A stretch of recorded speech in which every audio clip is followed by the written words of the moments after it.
Yes, well, hello to a content review we're going to do today. So the video we're reviewing is a video I produced for an artist and an artist community called the D Collective. And I want to talk to you today about why we did the video and the certain way we filmed it, edited it, and the reasons behind it, because I'm actually really stoked with the result we got, and I wanted to take you through how we got that result. And we'll sort of dive into techniques that I think anybody can sort of take and use for their videos. So this whole video, we basically decided to split it up into parts. So each transition is a totally different scene of movement, and they all sort of blend into each other. So at the end of every scene, whether it be running onto the next scene, sitting down on a chair, spinning their chair and they're facing a different direction, or even pushing the camera, every scene and every bit of dialogue finishes with a transition that blends into the other one.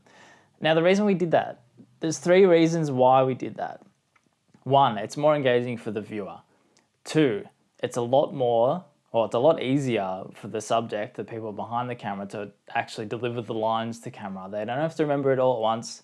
They can do it one by one, and they've only got a certain sentence to remember. Now with these videos, I don't typically do things word for word, but this video was to launch this new brand and sort of introduce their members. So obviously there are points you want to hit, but I love to sort of make it a script, but not perfect word for word. So they get to do one sort of sentence each and then move on to the transition. And the third point is that it actually just makes it more enjoyable for the people delivering lines to the camera. So rather than just trying to sit there staring at the camera like I'm doing now and trying to remember 4, 5, 6, 7, 8 lines and nail them perfectly and maybe cover it with a bit of B-roll, you can just do it to camera and move on to the next and move on to the next. It's just a more enjoyable experience, and this was a perfect example because we had a lot of fun on the shoot day. Let's start with the start. So we decided the first scene should be Danielle, who's the founder of this company, the founder of the brand, to run towards the camera. Now we decided to do that because it's engaging, it's the first thing you see, it's not how a lot of videos start, and the punchline is sort of, so for background of the brand, they're trying to help and inspire creatives, young artists, to make a career out of being an artist. So she starts off by running towards the screen saying, "Hey, are you an artist that's chasing the dreams without any guidance?" And that's sort of the hook, the punchline. The decision to make this, go back to the start, the decision to make this handheld, you could easily make it a gimbal, which would be a lot smoother. I decided to go handheld, and I'll explain why. The natural movement of filming this 25 frames per second, and you can actually feel the movement. It's not a perfect image by any means, but I wanted that natural sort of attention grabbing scene to start the video. Now saying that, I did actually wonder whether that was the right move in post-production because it was very wobbly. I knew it would be very wobbly, but if you had a gimbal, Danielle's face would be a lot more straight and a lot more balanced. It would not be all over the place, but to me, what's more attention grabbing? Something like this where it is wobbly footage, or a perfectly stabilized shot of someone running towards you.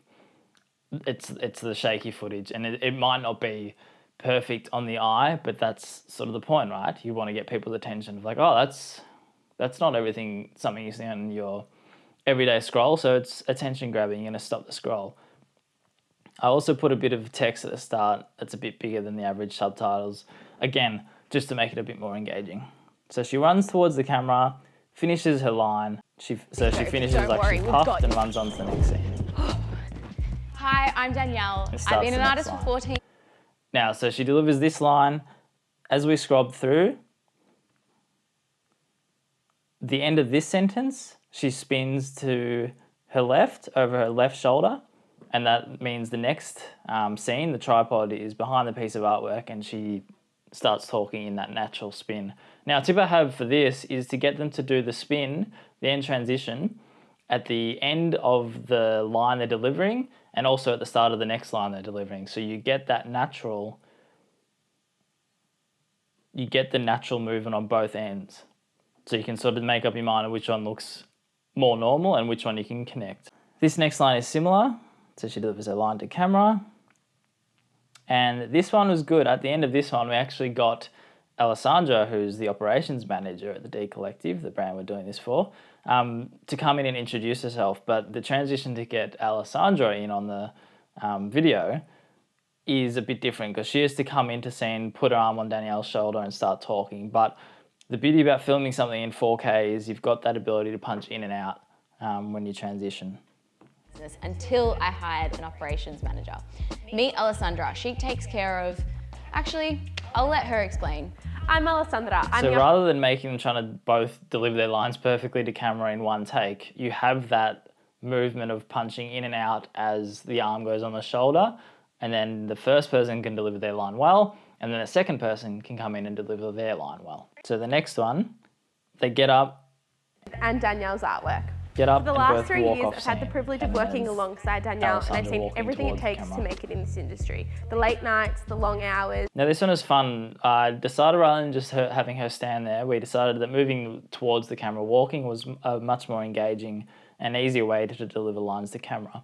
And at the end of this one, this might be my favourite transition of all of them, she actually pushes the camera to her right, yes, to her right, and then the following scene, you start off that scene by pushing the camera in from the left. I think I've described that well, so it's the same direction movement, so we'll watch it here. The balance between passion and business. Being a successful artist. And she actually isn't did just this very well.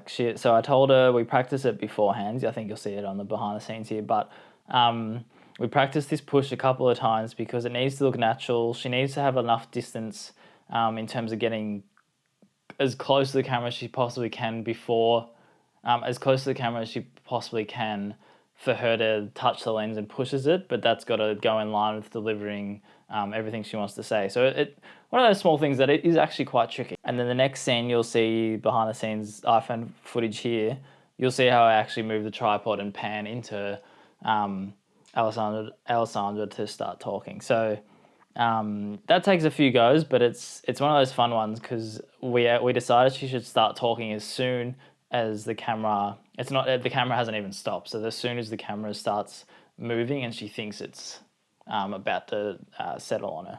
business. Being a successful artist isn't just about making And one thing I'll say about changing the location is it actually helps the viewer's attention span.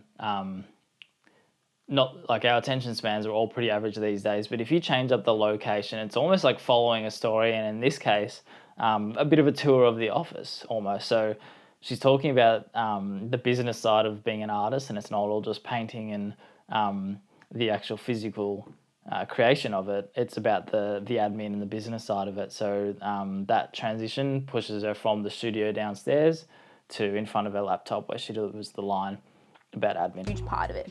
It's also about everything that happens behind the scenes. Client management, planning and designing, mastering social media, finances, operations. I've seen it all and know how to make it work seamlessly. So always keen to add a bit of extra movement on the fly. We decided to shut the laptop and get up to transition to the next scene where she's walking down the stairs. The community is here to provide you with the This tools, one again was, resources and confidence. A bit of trial and error in terms of how long it actually takes her to walk down the stairs and deliver the lines to get close enough to the camera, because the transition was walking past the camera. So like you don't really know how long it's going to take you word by word and step by step, if that makes sense. So if you're delivering lines, how do you know how long it's going to take you to get down the flight of stairs? To turn your passion into a thriving business. We're here to make all the behind the scenes stuff seem less overwhelming. So then she transitions back into where Danielle, and it's fine to like fake a bit of scenes, right? Like we're about to finish the video, so we want to finish back in the studio space with all the artwork. So Danielle's here painting as Alessandra walks in. Love seeing creatives thrive. And I know how hard it is to navigate. And just trying to have something in the foreground like that bit of canvas on the left. This was a website version as well, so obviously you can see a bit more of the screen, but I found if you put something in the foreground and you sort of shoot past it, it just adds a different extra layer of perspective and just adds a bit of extra cherry on top to the shot. Make this industry on your own. We want to provide you with everything we know to make your journey smoother. So turns, transition, and this is the final one. So You can repeat a couple of transitions like spinning on the chair, going from standing to sitting, etc. But again, I always made them, and we made sure we did both of them at the start and the end of each line. To the D Collective. A community of artists changing the narrative for creatives. We can't wait to have you join us. So that's the video. As I said, I was really happy with this result. I think it was great fun to produce, and one of those ones that you definitely need to put thought into how it's actually all going to come together, because otherwise there's no way that that's going to work the way you wanted it to work in terms of the transitioning, in terms of the result we got. So not every video is just made up on the fly, or a lot of them aren't, and it's a good nod to me that pre-production is as important as anything when it comes to videos like this. I hope you enjoyed that style of video. I think it was good. Let me know if you did enjoy it, and maybe we'll do a few more. We can sort of review our work and showcase what we're doing.